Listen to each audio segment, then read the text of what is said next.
Es que, hermano, todos los días, tú me has oído decir esto, pero no me voy a cansar hasta el último día. Yo me arrepiento al final de cada uno de mis días, porque todos los días tú y yo ofendemos a Dios. Pero sabes que no nos arrepentimos porque tampoco pensamos que hemos pecado gran cosa y por eso no amamos mucho.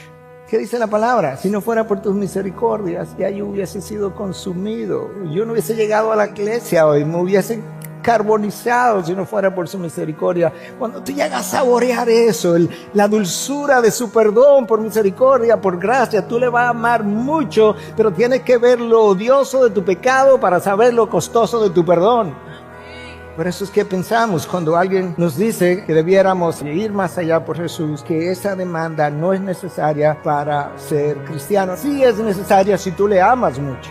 O sea, Jesús puede dejar su gloria, pero tú no puedes dejar tal cosa, porque eso no es necesario.